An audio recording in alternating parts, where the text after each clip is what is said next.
Bueno, Tomás, ¿para qué quieren hablar con nosotros? Porque son una banda de rock. ¿Quieren saber? ¿Cómo una banda de rock?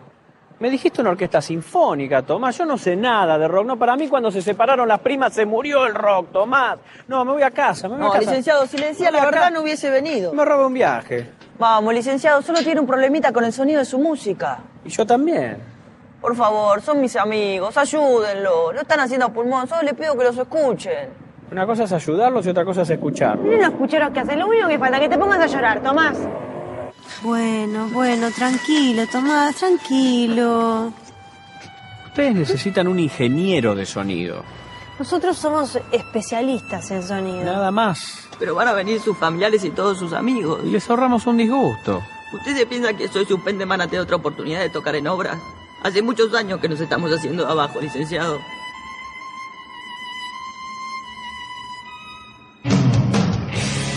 Bueno, muy bien, repasemos. La materia prima de la música es el sonido. El sonido es una onda, una oscilación que se propaga a 340 metros por segundo o 1224 kilómetros por hora. Muy bien. Ahora, ¿cómo se produce esa oscilación? Se produce cuando un elemento vibra mecánicamente y se transmite esa vibración al aire, que a su vez se propaga en forma de variaciones de presión que llegan hasta el oído. Desde el punto de vista físico, el sonido es similar a lo que ocurre cuando una piedra cae al agua y propaga una onda. En el caso de la piedra, se produce una perturbación en la superficie del agua que hace variar su nivel por encima y por debajo del nivel de referencia. Una fuente sonora provoca una perturbación del aire que hace variar su presión. Pero tenemos que tener en claro que en ambos casos, lo que se mueve es la perturbación del medio y no las moléculas que lo componen. O sea que el agua sube y baja pero permanece en su lugar. Y el aire varía su presión pero no se mueve a la velocidad del sonido. Imaginen lo que sería una ráfaga de viento de 1200 kilómetros por hora cada vez que se propaga un sonido.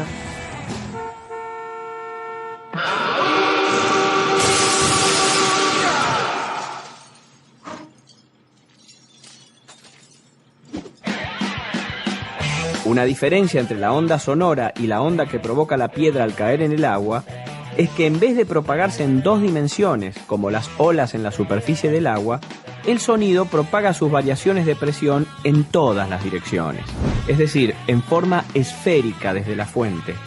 Entonces, en un día de presión atmosférica normal con 1013 hectopascales, un sonido haría subir y bajar la presión alrededor de ese nivel.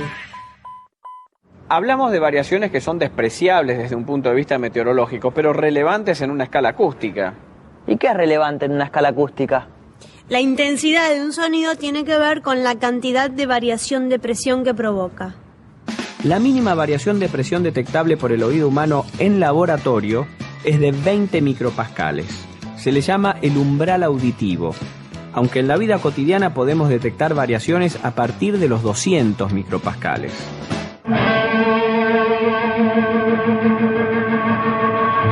Pero 20 micropascales son una cosquilla comparados con la presión atmosférica normal de 1013 hectopascales.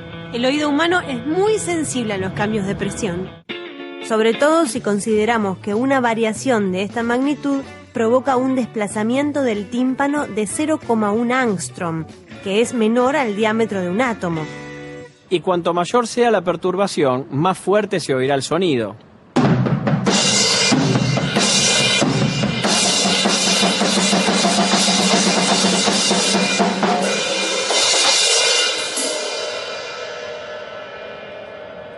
Y cuanto más fuerte se oiga el sonido, mayor será la perturbación.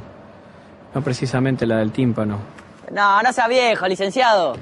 Un sonido de 20 pascales es considerado el umbral de dolor.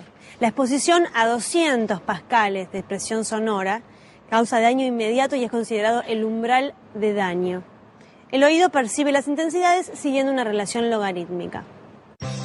Y en acústica se define el nivel de presión sonora como una relación que depende del logaritmo de la presión, que se mide en decibeles y se abrevia dB.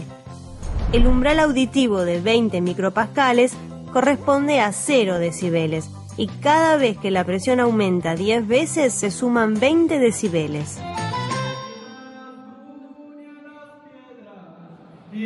Perdón, llegué tarde al fogón. ¿Viste lo que pasó? Subió el volumen y empezaste a escuchar. ¿Y eso qué tiene de novedoso? Es una demostración, Tomás, de que para que un sonido sea detectable, su intensidad tiene que ser superior a un cierto nivel mínimo. ¿Viste lo que pasó? Bajé el volumen y empecé a vivir. Sigamos repasando. No solamente la intensidad es importante en el sonido, la frecuencia es una de las características fundamentales de él. La frecuencia es la cantidad de oscilaciones completas que se producen por segundo y se mide en hertz. Siempre que la intensidad sea suficiente, percibimos como sonido las variaciones de presión de más de 16 ciclos por segundo y menos de 20.000. Lo que se llama el espectro sonoro audible. Pero el oído no percibe todas las frecuencias por igual. Es más sensible a frecuencias cercanas a los 4 kHz y pierde sensibilidad a frecuencias más altas y más bajas. Pero a medida que la intensidad general aumenta, la respuesta del oído tiende a equilibrarse y las diferencias de percepción disminuyen. Por eso cuando subimos el volumen se escuchan mejor los agudos y los graves en comparación con los medios. Claro, siempre es preferible compensar con graves y agudos que subir el volumen. Pues andá a decirle a esos amigos tuyos que por favor no suban el volumen. Al final la acústica tiene más vueltas que un oído. No sé si fue un comentario agudo o una grave estupidez.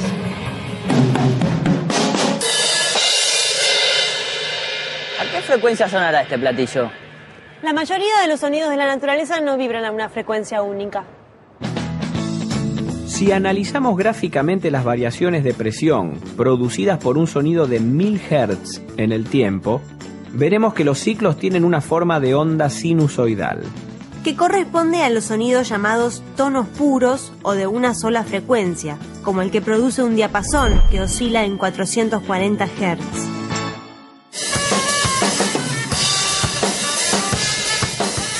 ¿Qué es esa música?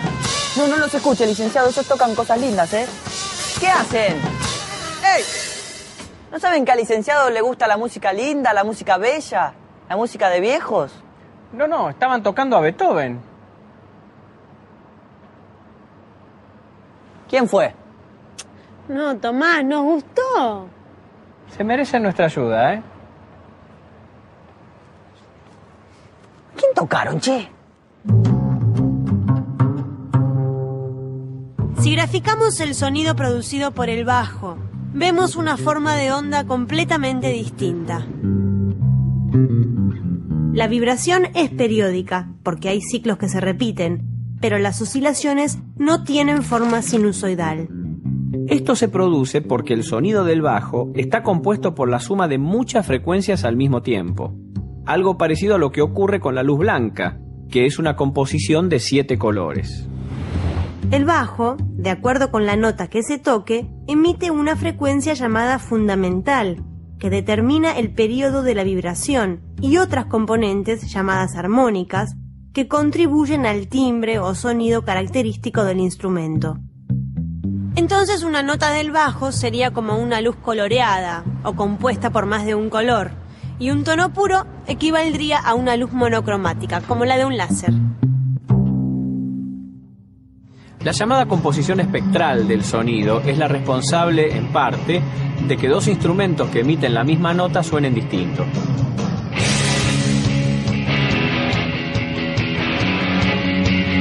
Para que te des una idea, además de la potencia, lo que diferencia el equipo de sonido de este estadio de esta radio AM portátil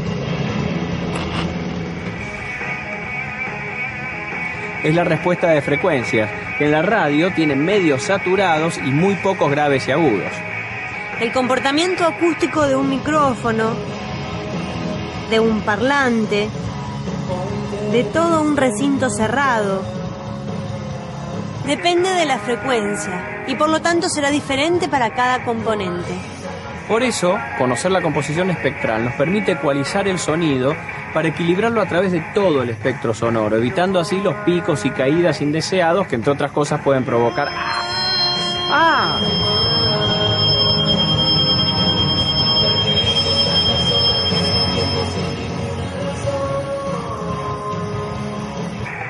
entre otras cosas, pueden causar acoples. Ah, yo pensé que era el estribillo ese.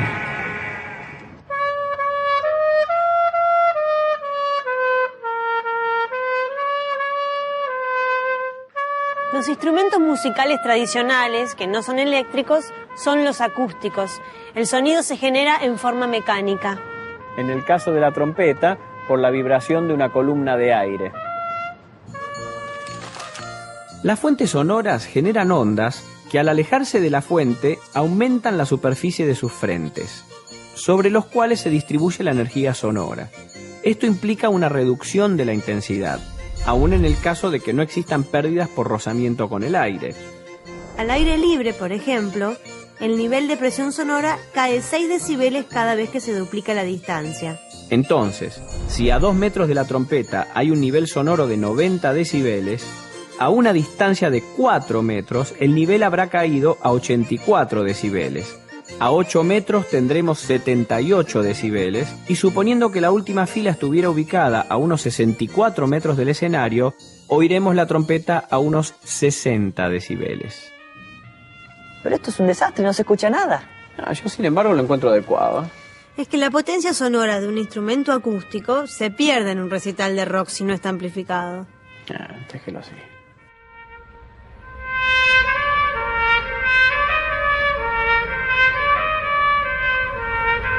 Los sistemas de amplificación de audio detectan el sonido producido por un instrumento acústico a través de un micrófono.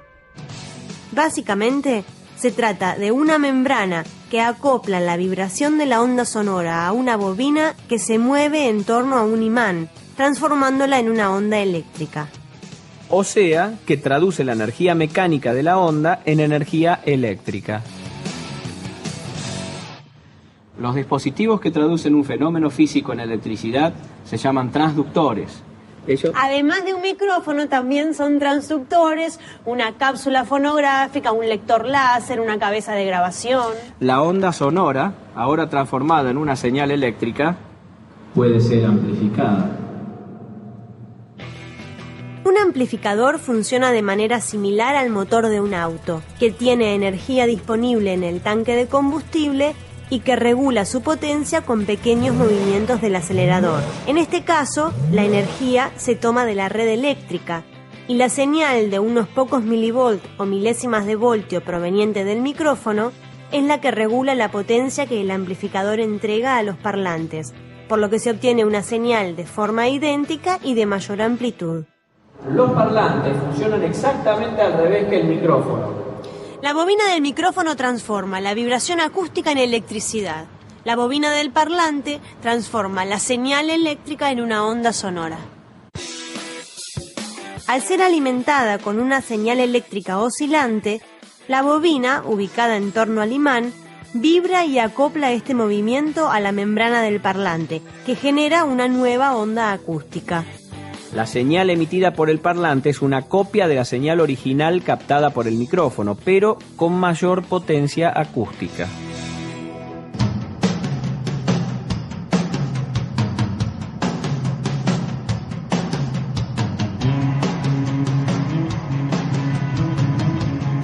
La verdad que como músicos son buenos muchachos, ¿eh? ¿A qué hora es el recital? Pronto.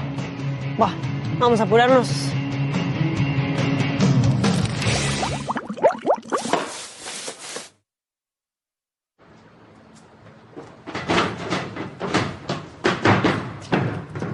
Vamos que nos queda muy poco Y tiempo. ni hablar de paciencia. Altos parlantes, ¿eh? Con todos estos watts se debe escuchar hasta en la cancha de Rosario Central. Y sí, los watts y los decibeles están relacionados.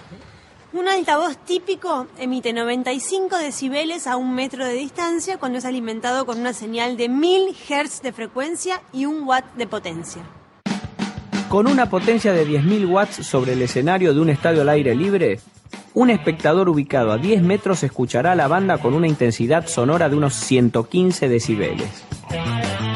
Otro ubicado a 100 metros detectará 95 decibeles. En un recinto cerrado como el de obras sanitarias, al sonido directo se agrega la reverberancia, combinación que provoca niveles sonoros más elevados. Vamos, vamos muchachos, vamos a meter los parlantes, vamos. Pará. ¿Sabés dónde meterlos? Los costados. En la punta. ¿Dónde los meto? Los parlantes tienen un patrón de directividad, una relación entre la energía acústica emitida y la dirección en la que se propaga el sonido. Los patrones de directividad varían con la frecuencia. Los sonidos más agudos tienen mayor direccionalidad, o sea, que la energía acústica que va hacia el frente va a ser mayor que la que va hacia los costados y hacia atrás. Para que todos los espectadores puedan escuchar bien, tenemos que poner los altavoces de acuerdo con los patrones de directividad, a fin de que todos los instrumentos se escuchen en forma pareja. Lo que tenemos que evitar es que se superpongan los efectos de varios altavoces, porque se van a sumar los niveles de presión sonora. Si no, le daremos sonido de calidad a los laterales de la fila 40, pero convertiremos el centro de la fila 10 en una fábrica de sordos.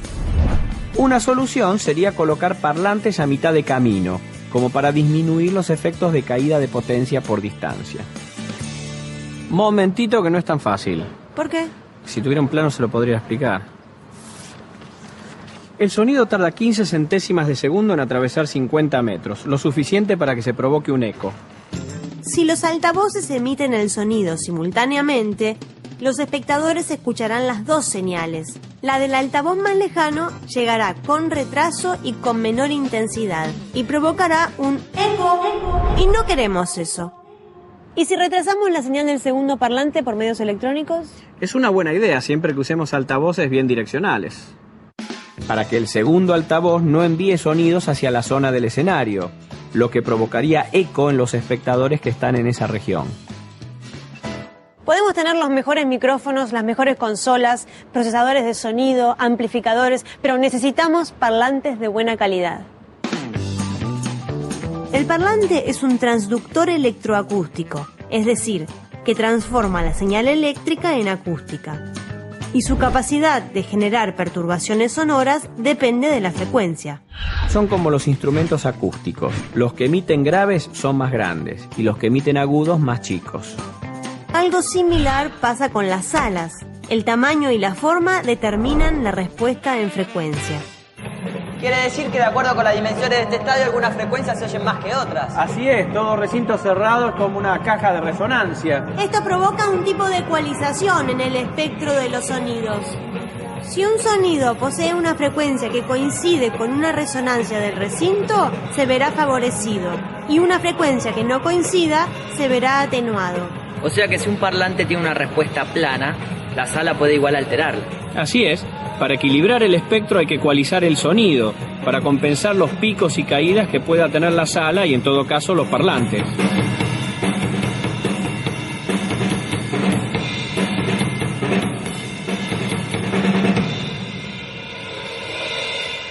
Deciles que toquen de nuevo. Por Dios, licenciada. Deciles. ¡Toquen de nuevo!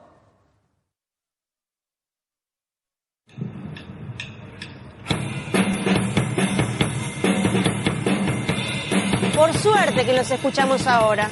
Vamos a tener que trabajar sobre el tiempo de reverberación. ¿Y eso qué es? Las ondas sonoras se reflejan en las diferentes superficies que encuentran en su camino. Estas reflexiones se comportan como copias, atenuadas y retardadas del sonido original. El tiempo de retardo depende de la distancia que el sonido recorre desde la fuente hasta la superficie reflejante y luego hasta el espectador. Si el retardo es menor a 50 milisegundos, el oído percibe la onda directa y sus reflexiones como un solo sonido de mayor intensidad. Si el tiempo de retardo es mayor, las reflexiones se perciben como un eco. Las ondas sonoras se reflejan varias veces hasta extinguirse, por lo que un espectador percibirá la onda directa, sus primeras reflexiones y las reflexiones sucesivas. En cada reflexión se pierde algo de energía acústica. Si las reflexiones llegan al oído con muy escasa separación temporal, en vez de un eco, lo que se percibirá es una reverberación. El cerebro percibe estas reflexiones superpuestas y las asocia a un gran espacio. Es lo que oímos, por ejemplo, en una iglesia, en un gimnasio. Cada lugar tiene su sello acústico. De hecho, hay procesadores de sonido que imitan la reverberación de distintos tipos de sala. Técnicamente se denomina tiempo de reverberación o TR60 al tiempo que tarda en extinguirse un sonido después de apagarse la fuente. Existe una fórmula desarrollada hace poco más de 100 años por Wallace Clement Sabine que permite calcular el TR60 en función del volumen del recinto y de la suma de las distintas superficies multiplicadas por sus coeficientes de absorción. Entonces supongo que una sala llena debe tener un TR60 menor a una vacía. Sí, pero para disminuir el TR hay que usar cortinas u otros materiales acústicos. Sí, pero seguros. Acústicos, ignífugos y no tóxicos. ¿Cuántas esdrújulas, licenciada? Nadie en esta familia es sincero. ¡Cállate! Pero no siempre es deseable absorber el sonido. En los teatros se busca potenciar las primeras reflexiones para lograr una amplificación natural de la voz de los actores. Existen distintos tipos de paneles reflectores que funcionan como espejos acústicos y permiten, de acuerdo a su forma, concentrar las reflexiones hacia el público o desviarlas hacia zonas donde serán absorbidas. Utilizaremos los paneles difusores para distribuir el sonido uniformemente en todas las direcciones, evitando el reflejo directo y dándole a la sala una acústica más amable. Y también vamos a colocar materiales absorbentes, paneles que, de acuerdo con el tipo y forma del material con que están hechos, absorben la energía acústica de determinadas frecuencias o resaltan determinados rangos. Terminamos. ¿Cuánto falta? Media horita, ¿eh? Perfecto, me voy a una tanguería. No, no sea viejo, licenciado. Espere, que todavía falta lo mejor.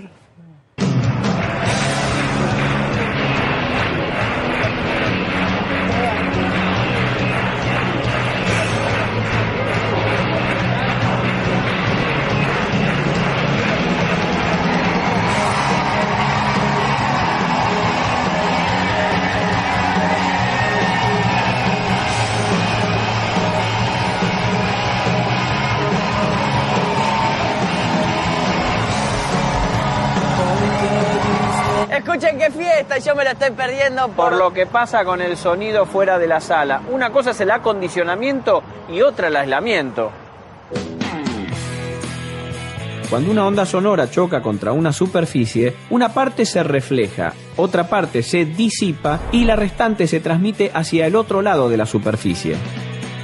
El aislamiento sirve para preservar a los vecinos y para que no entre a la sala sonidos del exterior, como en el caso de los estudios de grabación. El parámetro que caracteriza el aislamiento es su pérdida de transmisión, o PT, que depende del material, del espesor y varía con la frecuencia. La exposición a altos niveles de ruido puede provocar incrementos temporarios o permanentes del umbral de audibilidad. Estos últimos pueden ser causados por la destrucción inmediata de las estructuras físicas del oído, denominada trauma acústico, o por el efecto acumulativo de sucesivas exposiciones. El incremento temporario del umbral de audibilidad es la sensación de sordera que nos queda después de escuchar sonidos intensos. Normalmente la sensibilidad auditiva se recupera totalmente recién 48 horas después de la supresión de la fuente de ruido. Además de los daños auditivos, los altos niveles de ruido pueden producir trastornos fisiológicos y psicológicos de gravedad variable. Los efectos de corta duración son el aumento del ritmo cardíaco y del respiratorio. Los efectos de larga duración provocan respuestas nerviosas y hormonales que pueden configurar un cuadro de estrés generalizado. Provoca cuadros de gastritis, úlceras, cefaleas, asma e hipertensión arterial.